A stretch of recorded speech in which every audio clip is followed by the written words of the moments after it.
Hey guys, and welcome to the second tutorial on making a Minecraft mod using Minecraft Forge and Minecraft 1.6.2. In this tutorial I'm going to start with the base mod class, which is the class that you need to start off with that registers all the blocks and all the names and everything about like that. And then we're going to create a block that you can use in the game with a texture. So we'll get that out of the road today. I've got a schedule coming soon that will tell you when all the other tutorials will be, so that the topics are going to be in each tutorial each Monday, and I'll post that on various sites when it's done. Okay, so let's get started. So the first thing you're going to have to do is set up a little package for your mod. So you should have this from last time, your Eclipse setup from the setup video. So we're going to create a new package. So you want to go into your source thing and go and add a package. Now you can call this whatever you want. I'm going to call it com and mark my name, and I'm going to call it tutorial mod because it makes sense. And finish there, create a new package. Okay, so the first thing we're going to have to do is create this base mod class, and this is the very first class you're going to do. It's the main class of your mod. It defines all the stuff like the blocks and the items and everything like that you have in your mod. So let's go ahead and create that. I'm going to call it just the same as my package name, just like that, tutorial mod, and it will open up this class. Hopefully that text is big enough. Okay, so there's going to be a lot of import statements up here in a minute, but I'm just going to get Eclipse to do that for me instead of importing them all because there's quite a lot. So there's quite a lot of annotations, the at syntax annotations in this class, and when I'm going through them I'll explain what each of those mean and why they're needed. So above the class declaration we need an annotation that tells the Forge mod loader that it's a mod. So it's an at mod annotation, and this takes a few arguments.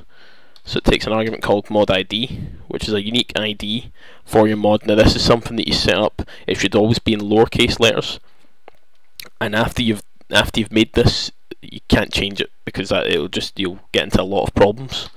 So I'm going to call it tutorial _slash mod.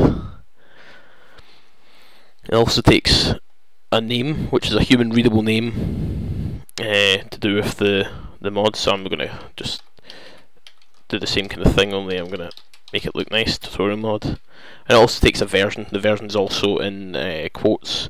You can use any version and scheme you want. I'm just going to do 0.1, just to keep a kind of traditional version scheme. And then we need one more line of annotations. We need one called network mod.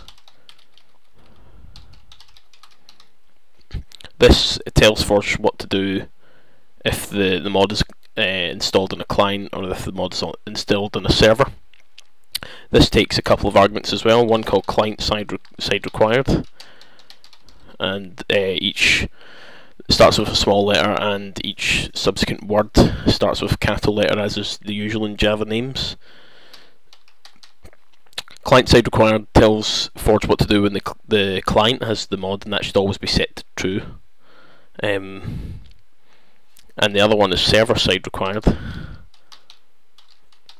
and that would tell Forge what to do if the mod is installed on the server. Now that should always be false because it means that the dependency for the mod is shifted onto the client and not onto the server, meaning that if you have this mod installed on your Minecraft and you join a server that doesn't have the mod installed, then nothing will happen if this client side is true. If you were to put server side true, then you would run into problems. If you wanted to join a normal server, you'd have to take the mod off and on when you wanted to do that. So we're going to have some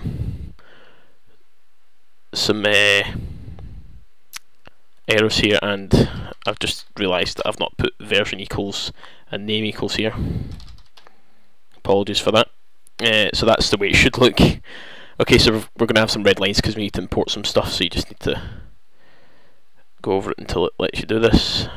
You have to import mod, network mod, that should be okay. Okay, so we've got that now. So the next thing we need to do is we need to make an instance of this mod. Now the mods run on what is known as a singleton pattern, and that's just a Java thing. What it basically means is that there's only one version of this class running. You can't have multiple ones, so you can't create one and another one, but it's nothing too much to be worried about. You just have to know that is the case. So the instance annotation here tells us that this takes an argument and it takes the ID of the mod, so that's the same as the mod ID up there. Okay, and then under that we're going to have the instance of the mod. So it's going to be public and static, because it has nothing to do with the actual tutorial mod class, and we have to call it by the name, so tutorial mod, and I'm going to call it instance just to keep going with the Java traditions, and need to import instance. Okay, so that's what you've got here. So now you're going to have to create your proxies. So your proxies are used to deal with the fact that the server might be running the mod at some points. And for this we need to add an annotation called sided proxy.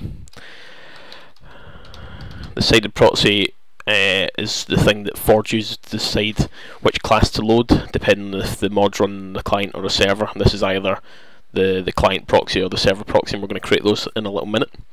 So this takes some arguments as well, client side, and then you give it the kind of path to the class that you're going to create. So I'm going to put them in the same package here. So you've got com.mark.tutorial mod, and then whatever your class is going to be. So the client proxy I'm just going to call client proxy.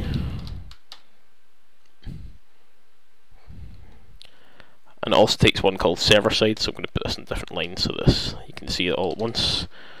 Server side equals, and you do the same thing, com.mark.tutorial mod, and then I'm going to call it server proxy. Easy enough. And I'm going to put below this a public static server proxy. The server's what handles all the multiplayer stuff, so this is why this is here. I'm just going to call it proxy. Now we're going to have to import sided proxy here. This is going to error because it doesn't know what it is yet. We haven't created it yet, and we'll get onto that in a little minute. So there's only a few more things that we need to add to this class at the moment, and these are the event handlers. So the event handlers tell, well, it basically handles the FML, the Forge Mod Loader events. There's 3 of them, and there's only one that we really use. So you need the event handler annotation. The first method is a public void method, and it's called pre-init, and it takes a FML pre-initialization event. Let's just make sure I spell this right. Okay. That's just a stub method, that does not do anything. I'm going to import event handler, and I'm also going to import this pre-initialization event. Okay, there's also another one that doesn't do anything either, but it needs it just in case. Public void post init, and this takes an FML post initialization event.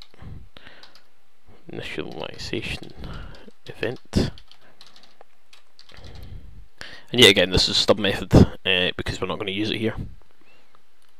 Just need to import that. Anytime you've got a red line, most of the time it's going to be an import error here, but this is just because it's not created yet. This is the one that we're interested in though. It's another event handler. This is the load method, so this is the method that does most of the the registering of blocks, the adding of the names, and all the stuff to do with all your new items and blocks that are going to be in the mod. And this is going to be called load, and this takes an FML initialization event. That's spelled wrong.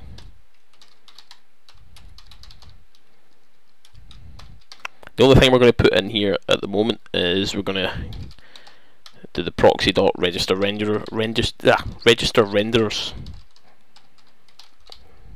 That's going to error for a little minute because we haven't created the proxy. Just going to import this. Okay, so that's really all we've got to do with that at the moment. So now we need to go and create the proxy classes so that we can allow the registering of the renderers, which comes into it more when you're dealing with a lot of custom textures and stuff like that. So I'm going to go to a new class.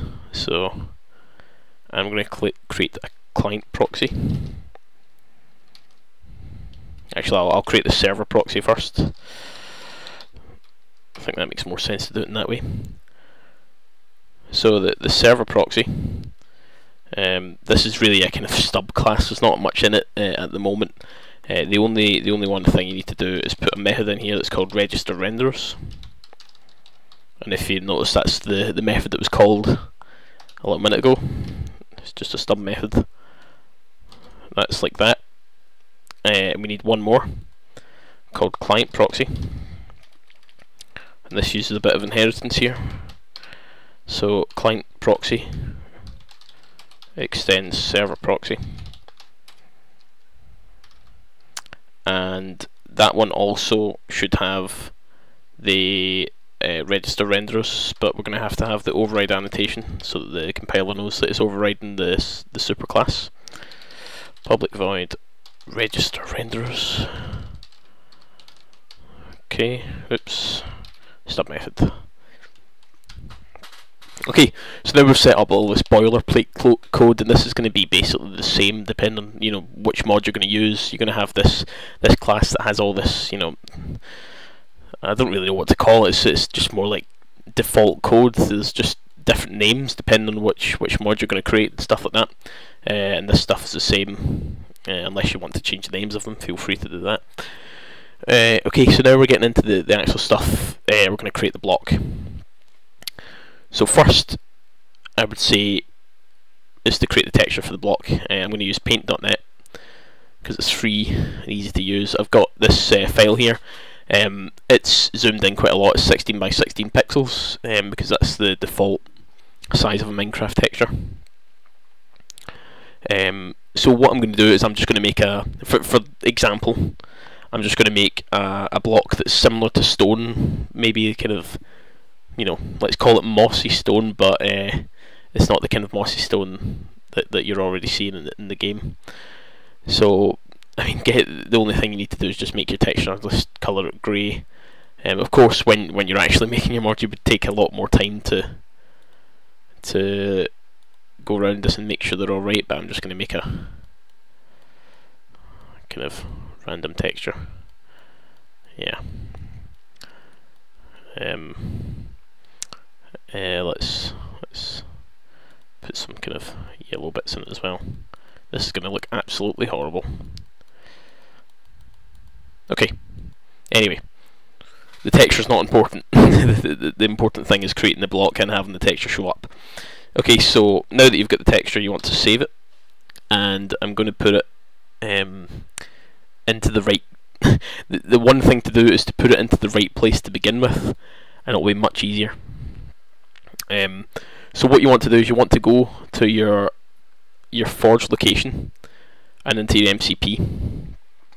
So this is where your Eclipse folder. So there's your workspace there. Your workspace is the Eclipse there. Now, instead of going in here, you want to go into the source folder.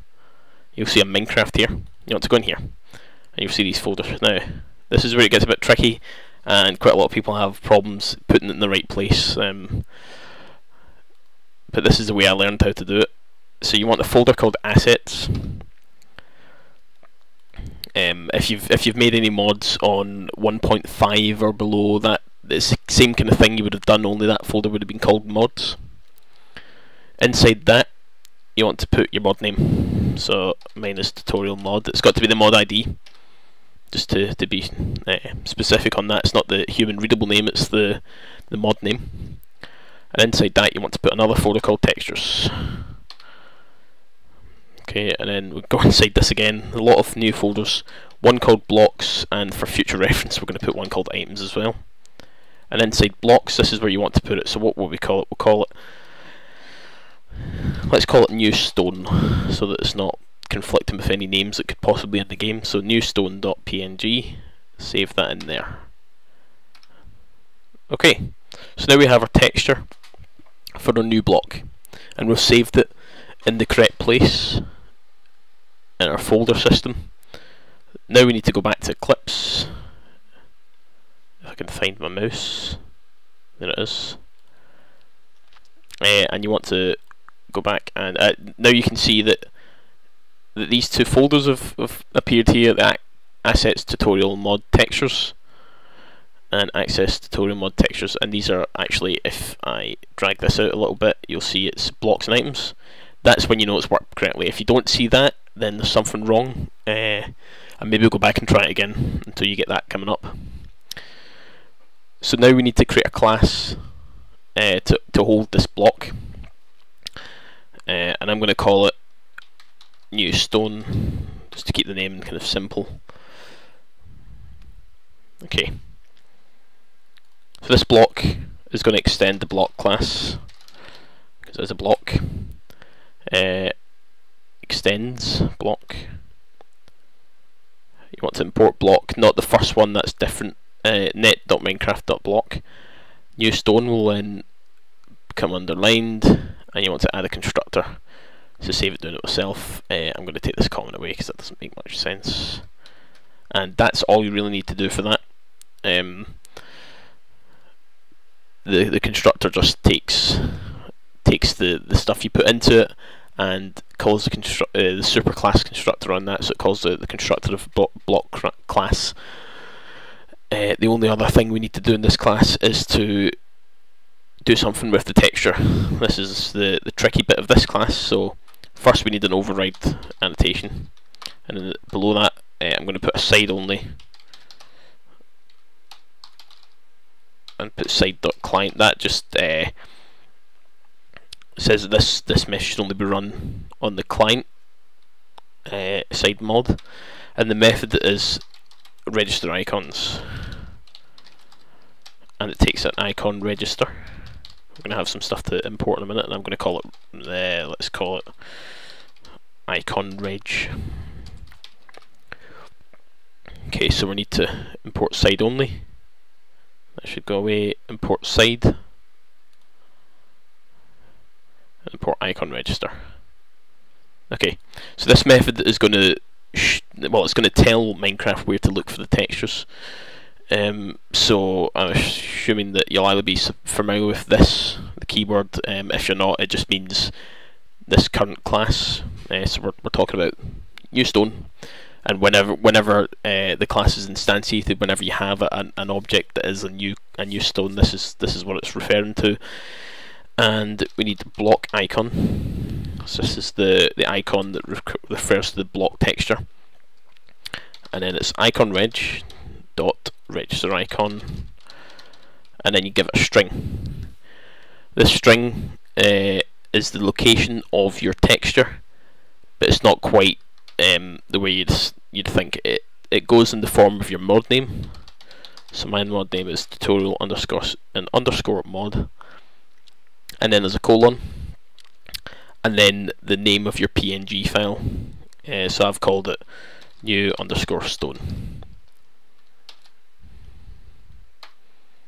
Okay, so your mod name here, not your human readable name again, your mod ID, colon, and then the name of the PNG file. And to check that that's correct, you can go to your assets textures and make sure it's like that. You don't need the PNG on the end, it's just the name.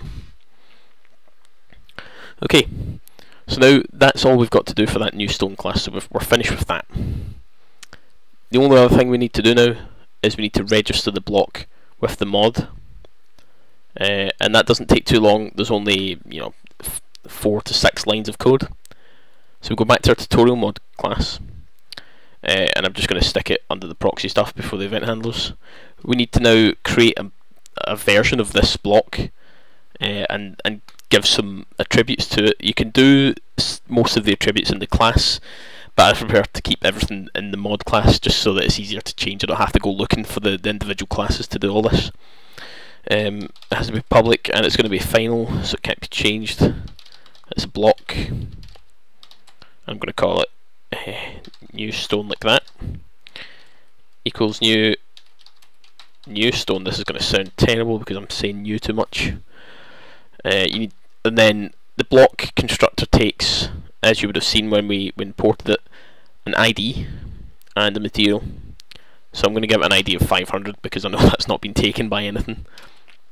And material, you want to type material and hit the dot, and then on this little drop down menu you can see all of the materials that you're allowed to have. I mean, you can create your own materials, but that will be a later thing unless you know how to do that yourself.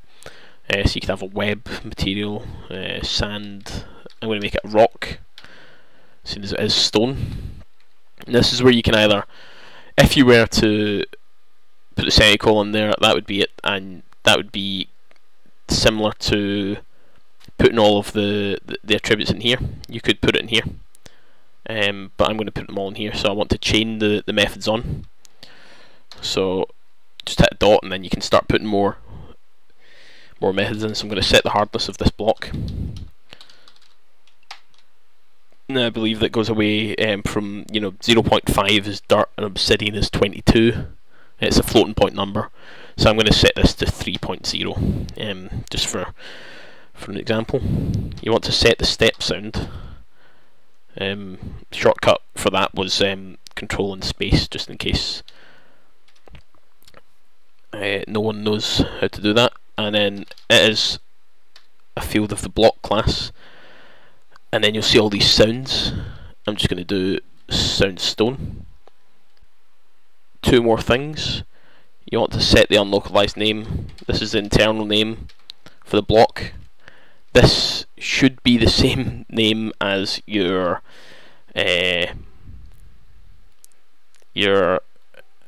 block name here, just to stop. I know that in some previous versions there seemed to be a problem when it wasn't the same name, and I don't know if that's fixed yet, so I just keep it like that just in case. New stone. And then you want to set the creative tab. And creative tabs is the class you're looking for, dot, and then you can see all of them here. You can create your own creative tabs, and we'll go through that a little bit later, but just tab block is the one to use for this. So that's the block set up. I'm going to save this. Now all we need to do is have Forge register this block, so we need to go down to the load method. So this is the method, remember, that I said that registers all the blocks. So we're going to register the block first. So to register something, you want game registry. Registry. Is that right? Yes. And then you want to register the block with it.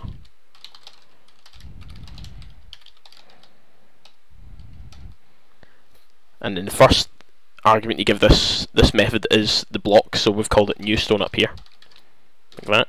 And then you want to give it the unlocalized name of the block, so that's new stone. We're going to have to import game registry as well. The next thing you want to do is register the name for the block. This is the actual human readable name that you'll see when you scroll over the item or the block in the inventory. So language settings, language registry. This is how you register the names, and you want to add a name. Yet again, you give it the object name, new stone, and then a name that's quite descriptive or whatever to your mod. So I'm just going to call it new stone as an example. And then the one last thing that you might want to do is to define how the block, this is only kind of for blocks, but how the block is going to be broken. Right now if you were to go and do this, no matter what you used, it would take 1.5 seconds or thereabouts, I think.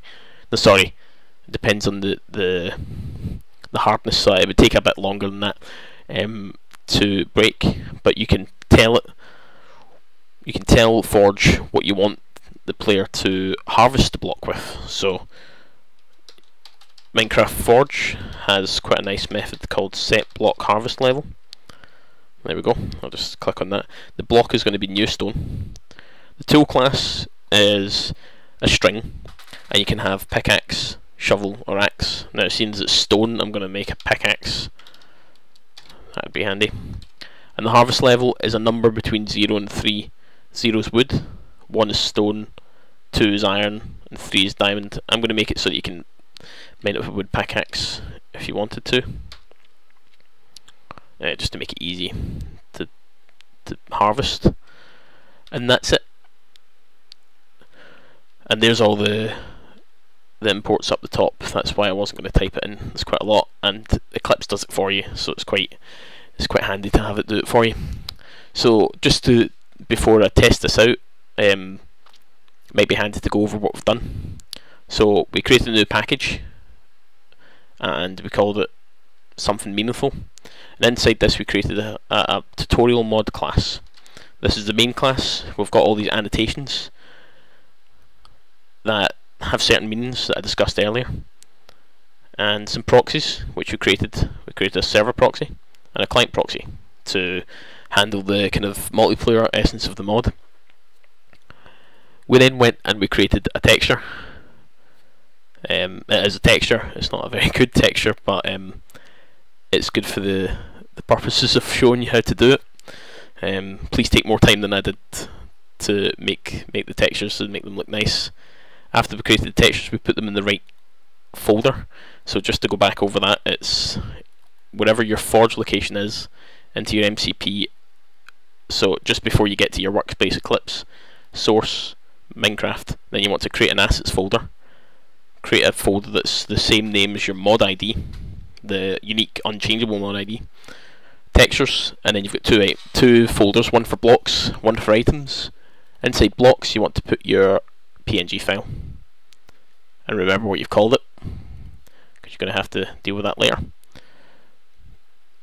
Then we created a new stone class with the constructor and with the register icons, where you tell it which PNG file you want based on which mod. So FML splits up all the mods. It's quite nice because just the way the kind of modular structure that holds, and this is the name of the PNG file that the texture's in. Then we came back to the tutorial mod class.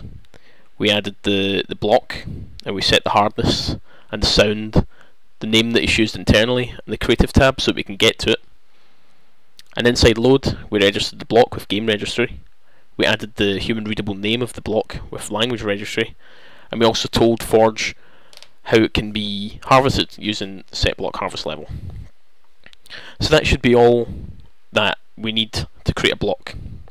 So I'm going to run the client at the moment. Don't be alarmed by all the red text in the box below, because that's just simply all of the info getting printed out. There is some errors that keep coming up for some reason, but it doesn't seem to have any effect on it. So I want to go to single player, and I'm going to create a new world. New stone test. I'm going to stick it on creative at the moment so I can just get to the block quite quickly. Create a new world. This shouldn't take too long.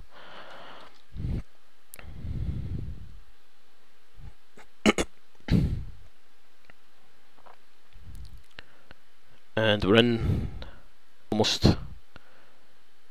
Okay, so let's see how laggy is this going to be. Not too bad at the moment. Okay, so I can open my inventory, get an achievement, and then we can scroll down to the bottom where you will see new stone, and wow, Minecraft's lagging a little bit. I think the recording thing's not making it very streamlined. That is Well, it's a block, and the block is in the game. So we've succeeded in making a block, even though it looks absolutely terrible. I can stick it on survival, and I need to give myself a pickaxe first. Well, let's try and break it with our hand. So there you go. It's not doing very much. Let's go back onto creative game mode 1, and we'll get myself a pickaxe. Let's get a couple. Let's get a wooden one and a diamond one, just to see the difference between it. Okay, and I'll switch my game mode back onto survival. With the wooden one, let's see how this works. Yeah, so the hardness 3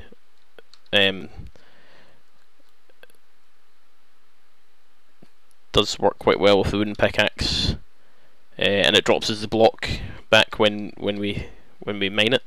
Diamond pickaxe goes through it like nothing. So there we have it. We have a block added to Minecraft. So I'll just close this. Okay. So hopefully this tutorial has been clear and concise and not too confusing for anyone. We've added a block to Minecraft. There's a lot of stuff we can do with blocks. The next tutorial, at the moment, the schedule is to do some more stuff with blocks to start off with. Basically to make world generation, so to have the block generate inside the world. Right now you can't see it at all. You can only get to it through creative mode, and that's not a very good way to have the block unless you're only planning to build with it. So we're going to have a way to find the block in the world, so we'll do some world generation. We'll also have a go at having some items made, so it's similar to blocks, only it's items. So we'll have a go at that. We'll do item textures, which is similar to the block textures, so it shouldn't be too bad to put them in. And then later on we'll be doing some crafting and smelting references in the tutorial after that, so that you can then do something with the block that you've harvested. You know, make something else, make an item with the block after you've mined it, and also have a way to get the block. So we could make a way to craft things together to make this new block. So we'll be getting on to that soon. So I hope this tutorial was helpful, and if you'd like to see more, just feel free to like the video, subscribe, follow on Twitter and Facebook, and feel free to ask any questions any time you have any problems. I'll try and get back to you as soon as possible. And then the next tutorial should be out at the same time next week, hopefully. Should be okay. And I'll see you next time.